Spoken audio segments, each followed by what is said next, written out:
welcome everybody to the forum. It's an exciting time of year in the city of Guthrie. We've got 89ers Day coming up. Spring has sprung, and we actually got a little rain this week, so hopefully the lakes will be filling up, and we'll keep that pond out at Mineral Wells Park nice and full so that we don't have any issue with the ducks finding other havens. So with spring being in the air, I thought it would be a great time for us to kind of talk about code enforcement. You know, I don't know about you guys, but every time spring is here, my wife has some kind of project for me to do, some kind of spring cleaning project, whether it is cleaning out my shirt drawer, which for some reason she always thinks I have too many shirts. I don't understand why.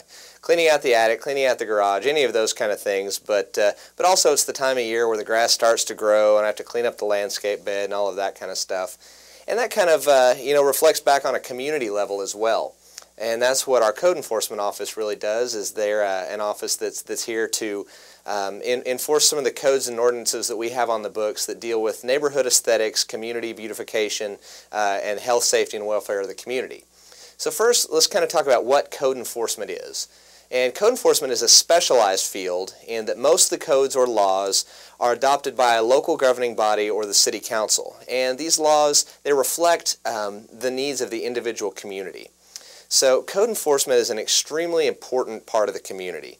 It's not only to preserve neighborhood beautification, it's also to protect the health, safety, welfare of the community, because a lot of the issues that are also aesthetic problems are issues like tall grass and weeds or junk, trash, and debris that can create a harborage for vermin, can provide a place for mosquitoes to breed, and all that kind of stuff that can cause problems in a neighborhood.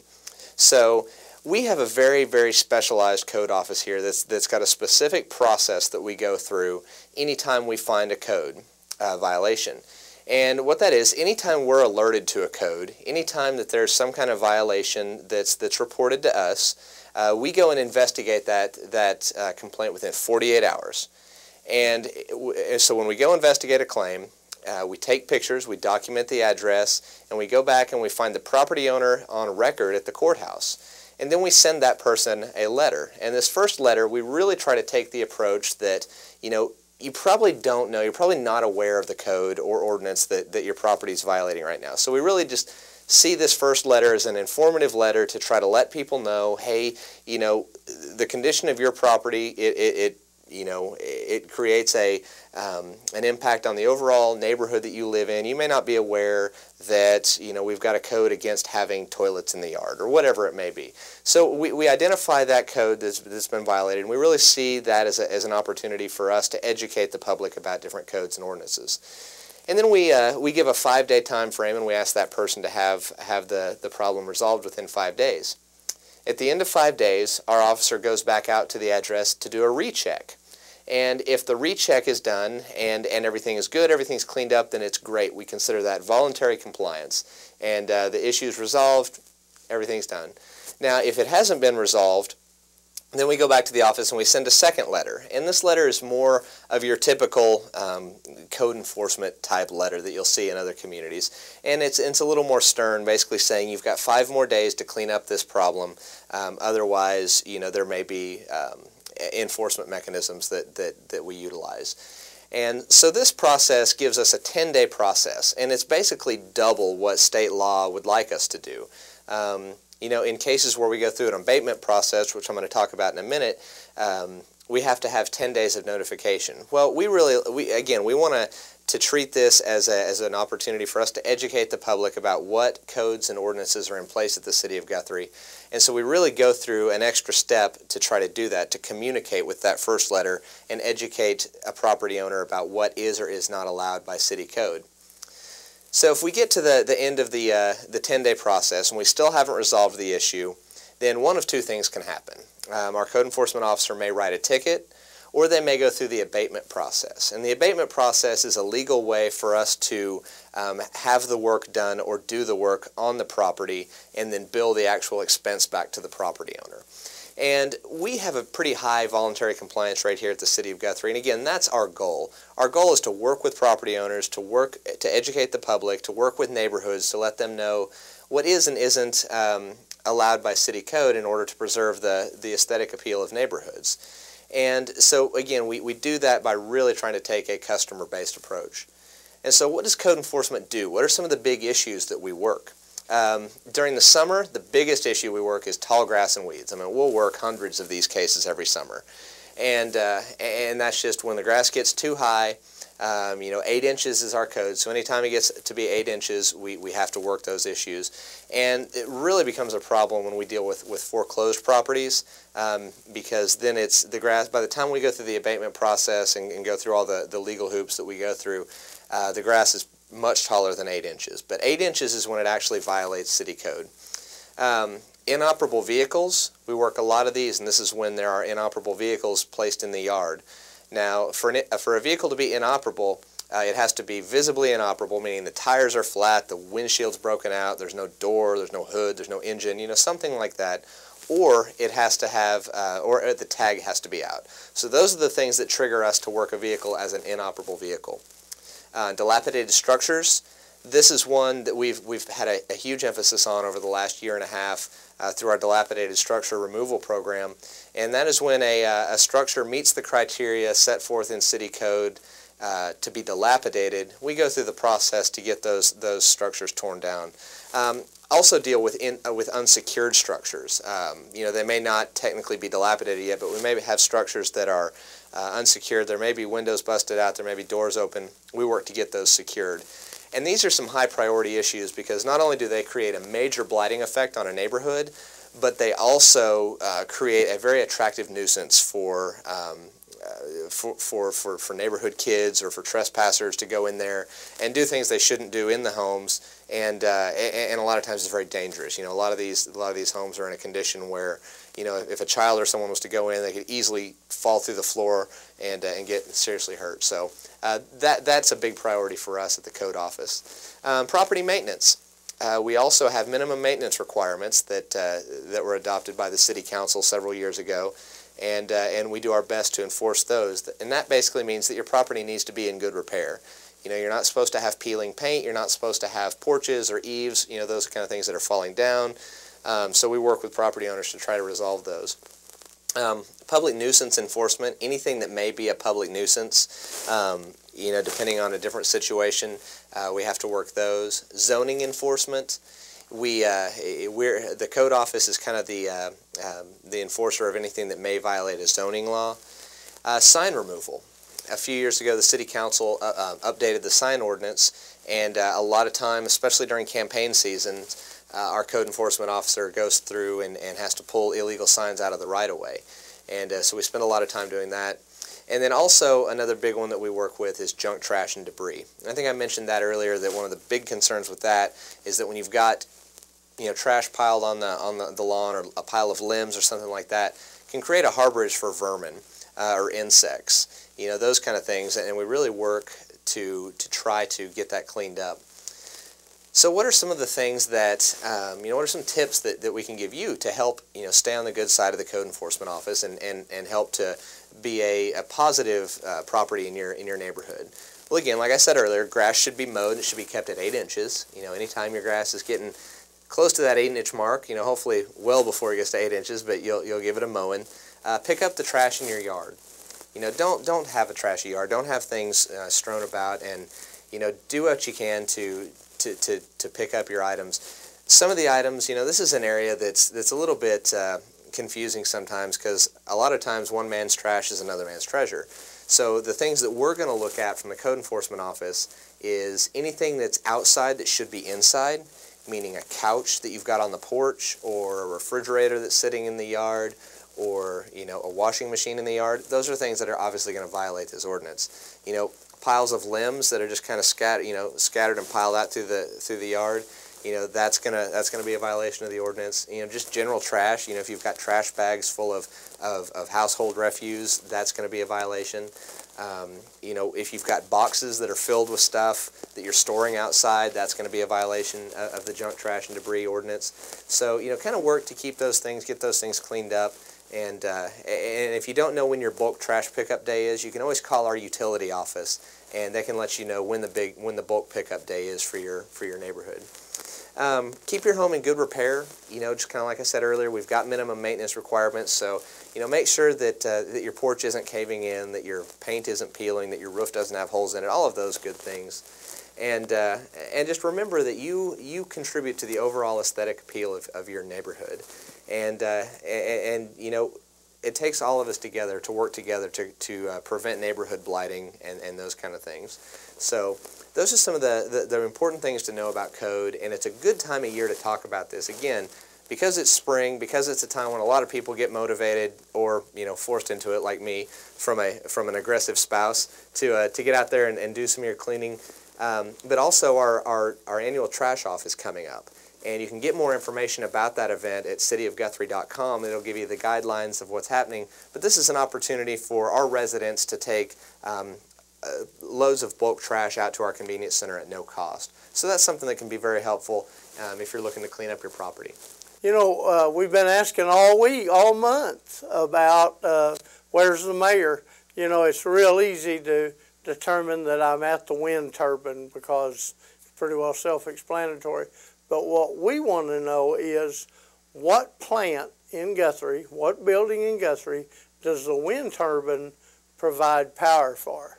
So go back and put your thinking caps on and figure that out. We want to know what plant that the wind turbine provides power for. And if you get that on the city manager's forum, then you're going to get either a breakfast for two or a lunch for two at Barb's Cowboy Kitchen. I'll tell you what, Barb's Cowboy Cafe is one of the neatest places in town to eat. Barb's been a great friend of mine for a lot of years, and she works so hard to make that place a fun place to come and eat. And if you eat the big ham, I told her the other day, the big ham breakfast, if you can eat that, it just takes an ounce or two more and you could show that hog. You get a lot of ham for the money. So I enjoy breakfast there, but lunch is cool too. So it'd be a dinner or a breakfast for two at Barb's Cowboy Kitchen. You know, we're getting ready to kick it back to Betsy Randolph, and she's going to be at the Guthrie greenhouses with some great growing tips. Is there anything better than spring? These flowers make my heart so happy. We're so excited that it's springtime and plants are blooming and the flowers here in the greenhouse are raring to go. Hi, I'm Betsy Randolph, and I'm with the Guthrie Forestry Advisory Board and also with the Logan County Master Gardeners. And we're excited to be here at the Guthrie Greenhouse today amongst all these beautiful Gerber daisies. Listen, spring is a great time for you to be thinking about what you want to be doing in your garden, and we've got some great ideas for you. The main thing we want to tell you is just to get out and get in the dirt. You're going to have to get your hands dirty, but think about these gorgeous plants in your yard and just how beautiful that can enhance your landscape. Spring is a great time of year. It's the rebirth of all of our plants and trees that have been asleep all winter.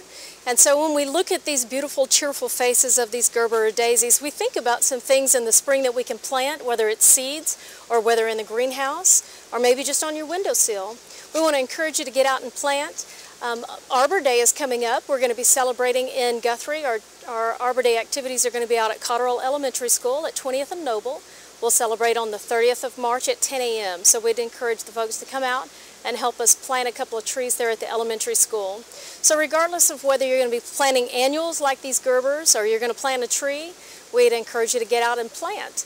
And the folks at the Guthrie Greenhouse are more than gracious to let you come and pick out some plants. I know that they sell wholesale, and so that's important for you as the consumer, knowing that these plants came from right here in Guthrie. So the things that do well out here are going to do well in your yard. These Gerber daisies are annuals. Some other things that you might want to plant right now in the spring, or maybe some pansies. Beautiful things that you can put out right now. If you'll wait till about the 15th of April, then you should be good. We shouldn't have any more frost after that date. That's our last frost-free day. So whatever your plans are for the spring, it's home improvement time and spring garden time. So we just encourage folks to get out, plant you some plants and plant you some trees. And again, come help us celebrate Guthrie's Arbor Day at Cotterell Elementary at March the 30th at 10 a.m. Well, thanks, Betsy. Those are some great tips. You know, Betsy does some great things in this community. She's got more energy than a long-tailed cat in a room full of rocking chairs. She just is a fun person to be around, and we thank her for the effort she puts in with the Forestry Board. She does a great job. And now we're going to go and let's talk to Mason Harvey. Here's a young man. If you don't get excited after you talk to him, you need to check your pulse. All right. Well, we're here with a very special guest today. We've got Mason Harvey, who is doing some very exciting things around Guthrie, around the state, and even getting some attention on the national stage. So, Mason, thanks for being with us today. Thanks for having me. You've done some very exciting things. You have lost a significant amount of weight over the last year or so. How many pounds have you lost? 85 pounds. 85. So what encouraged you to get involved and to get active? What was kind of the trigger for you?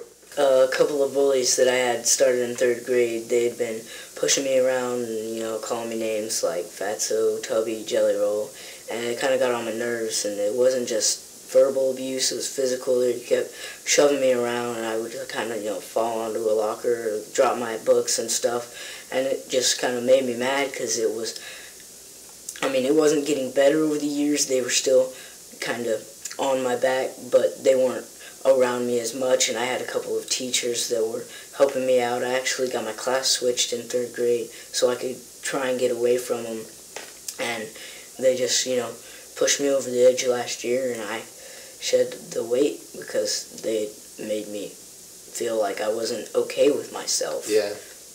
85 pounds in 1 year is a lot. What all did you do to lose that much weight? I put away the junk food and the candy and the pop, and now I'm drinking water and Gatorade. I'll have a side salad with most of my meals that I have. And I've actually been trying to cook for my family, making it like a fun thing to do with my mom, and we'll try and make healthy meals like garlic, lime, chicken fajitas, I think was one of them. That sounds good. You might have to share that recipe with me after we're done. And we've been eating some of that, and I've actually stopped playing so much Xbox that I've not felt lazy anymore, and I've been getting up off the couch almost every day. After school, instead of playing Xbox, we'll be outside in our front yard playing football or baseball or basketball with my brothers. And we have a trampoline too we like to jump on. I've been practicing some backflips. not there yet, but I'm getting there. You're gonna get there. I can do a front flip, but the backflip's the hard part. Yeah, the front flip always scared me more than the back flip. I don't know. Well, childhood obesity is something that's a problem nationwide. There's a lot of kids that are in the position you used to be in, and just overweight, not very active. They don't eat healthy. And you're really providing an inspiration for a lot of people. What are some things that you're doing to get your message out and get your story out? There's been a couple of event things, I guess we'd call them. We've been doing them almost every weekend since the past month, and we've been just setting them up and telling everyone that if they want to come join us for some fitness fun, they can, or they can sit on the sidelines and cheer us on, because we really want a whole bunch of people to get involved with this, because this is a big idea, it's a good idea, it's a really big impact that we could put on this city. Yeah, it really is. Town. Well, how do people find out about the events that you have going on? I have a website. It's www.strive485thenumbers.com, and then they can follow me on Twitter. It's at Strive485. Okay. And then my Facebook is Strive4, and then 85 is spelled out. Okay. So they can follow me on Twitter, friend me on Facebook. I think we have a page set up now on Facebook that we're putting our events on. Oh, that's cool. There's a little piece of paper, like a flyer we hand out to everyone, and we'll post it on Facebook. Everyone can see what time it is or where it's going to be. Well, and these events that you're promoting, that you go to, this has become a family affair, hasn't it? I mean, your parents and everyone, they're really getting involved, and you've inspired them as well. Especially my dad and my mom. My dad has actually been getting up every morning since the beginning of this year and going down to the YMCA that we have in Guthrie, and he's actually lost 30 pounds so far.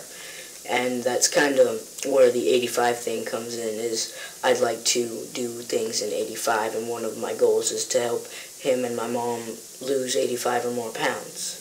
That's exciting. That's exciting, and it's exciting how this is catching on.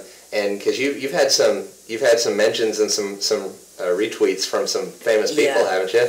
One was Richard Simmons, actually, big exercise guy. Yeah. And then Sunshine Hampton from The Biggest Loser, I think season 8. I'm pretty sure that was. And, to have them retweet about what I'm doing and have their 5.6 million followers see that, and then have them spread the word is pretty cool. That's exciting. So so of all the people that are involved in fitness, or all the fitness celebrities, or the people that are kind of passionate about the childhood obesity thing like you are, who would you most like to meet? I'd like to meet Michelle Obama, because she's got this Get Fit Kids program going on, and you'll see her all over the news, playing football with the kids, and running around, or dancing or something. Yeah. So I think if we could get that message out to her and have her come up here and help do something with one of the events or something like that, I think that'd be pretty cool. Wow, that would be cool. Guthrie, Oklahoma, and Washington, D.C. Yeah. Doesn't seem like that far of a reach. I think, you've been on the national news. CBS has interviewed you, so I think that your message is really getting out there. Yeah. Now, is this something, as you've gone through this journey and as you're serving as an inspiration for so many people, is this something that you might want to do for the rest of your life? Yeah, this is definitely something I would like to do for the rest of my life, even if it, kind of gets to slowing down and we forget about it a little bit, which I really don't think will happen. Right. But if it does, we're going to pick up the pace and speed it back up, because this is something that is really going to help a lot of kids in America. It really is. Well, it's a very exciting and very inspirational story, and you're definitely making us proud. I see your Get Fit Guthrie shirt, and I'm very excited that you're from Guthrie and that you're representing the community well, and it's a great thing that you're doing. So, to get more information, remember you can go to www.strivefor85.com or follow Mason at strivefor85 on Twitter. All right. Mason's a great friend of mine, and that kid he's just something pretty special, and he's a great leader in this community for young people. He's walked a mile, and we're so very proud of him. And I'll tell you what, now let's go see Cindy and Matt. There he is. All right. Thank you, Mayor. Well, now it is the time that everyone is wondering, and that is, where is the mayor? So we've got Cindy here with us today to tell us where the mayor's hiding out this month, and also to let us know who's the winner of our monthly contest. Cindy, where is he? Okay, the answer to the question, where's the mayor, is the question was, which city plant is now powered by a wind turbine? And we had a correct guess. The winner was Nikki Kessler, and she guessed that he was at the wastewater treatment plant. That is where the mayor was hiding. So congratulations, Nikki. I'll get in touch with you after the show and get you hooked up with your gift certificate from Cowboy Cafe. All right. Outstanding. Well, and I guess, does the mayor know where he's going to be yet next month? He knows, but he hasn't told us. He hasn't told you yet? But we do know that next month the sponsor for the Where's the Mayor contest will be the Victorian Tea Room. Just be watching for the mayor's secret video. It'll be playing on our Facebook, on our City of Guthrie YouTube channel, and it'll also be on GTV 20. So just keep watching, and then next month on the 4th Thursday at 9:30 a.m., be ready to send your guests to an email address that we're going to release, probably a new one next month. Send your guests there right at 9:30 when the forum starts for the next month's Where's the Mayor contest. All right. And I got to tell a quick story, because if it's at the Victorian Tea Room, because my first week that I got the job and I was here, I wanted to meet with all the city council members and just kind of get to know them a little bit and know what their priorities were and what they were passionate about, why they ran for the council and all of that stuff. And I met with most of them either over breakfast or lunch. And I met with the mayor, I think, on Tuesday. And I just knew this was going to be a good, hearty barbecue lunch, and the mayor and I were going to go and have a big barbecue meal. And he comes up and comes to my office to get me. He's like, all right, we're walking across the street to the Victorian Tea Room. I'm like, Not what I expected, but hey, it was really, really good. One of the best salads I've ever had. So Just a little girly. that's right. Well, I mean, he's, old cowboy, kind of a manly man, and I figured we were going to have a big old barbecue or going to have a steak sandwich or something, but no, we had tea, and we drank our tea with our pinkies out. And it was a very nice experience. So. But they have great food, don't they? Oh, it's awesome. Very, And great very good. soups. Yeah, it's very good there. All right. We have any Okay. questions this month? Yes, we do. We have some questions. The first one is, are there any city Easter egg hunts this year? I get that all the time. Not really city Easter egg hunts, but there are 2 Easter egg hunts that are kind of community-wide events. Mineral Wells Park will happen at noon on Easter, and it's sponsored by Community Church. And then the Kiwanis will do their annual Easter egg hunt in Highland Park, and that's at 9 a.m. Okay, good. Another question I've got is, will there be swimming at Liberty Lake this year? There will be swimming at Liberty Lake, and that's kind of part of this whole progression and evolution of Liberty Lake and what it's used for. We're on the final stages of that master plan. We're expecting the final draft any day now. And in anticipation of that, the Parks Board went ahead and amended some of the rules for Liberty Lake, and they do plan on allowing swimming there this summer. So when we get the plan back, we'll obviously see what projects are priorities, but we hope to maybe be able to use some of the dedicated parks funds to do some improvements to some areas to make a really nice swim beach and some of that stuff. So it should be very exciting. There should be some changes out there, and it's a good change, because in the past, you couldn't swim, but you could ski or wakeboard. So I guess if you're in the water, you just hold a ski and you're okay. Otherwise, you're not. So it's a good conflict that we've got cleaned up. But I think that will be a great additional park and recreation amenity for our citizens this summer. Yes, a lot of people will be thrilled to hear about that. I have one more question so far. When will the road at the fairgrounds be resurfaced? Okay, yeah, that's the Fairground Road and Mineral Wells Park in general. That's one of the priorities that was set forth by the street committee this year. The road out, kind of from Division to the fairgrounds, it's gotten a little bit choppy because of all the construction that's happened in that area. So it was approved in the street CIP. The bids have been approved. And we're just waiting to give the contractor the notice to proceed and wait for it to dry up a little bit, and we should see some great road improvements out there very soon. All right. Well, those are all the questions I've got. That's now. it? Yeah. Man, they were easy on me today. They were. I guess we'll have to wait till next month to see if there's any tricky questions. So, all right. Well, thank you for joining us today, and we'll hope to see you here next month. Remember, we're always here at the 4th Thursday of the month at 9:30. Tune in and send us your questions. Guess where the mayor's located, and get a chance to win a prize. Have a good month. We're out. It was cool. I could watch it up there. Could you? You couldn't, but I could. Those are really cool.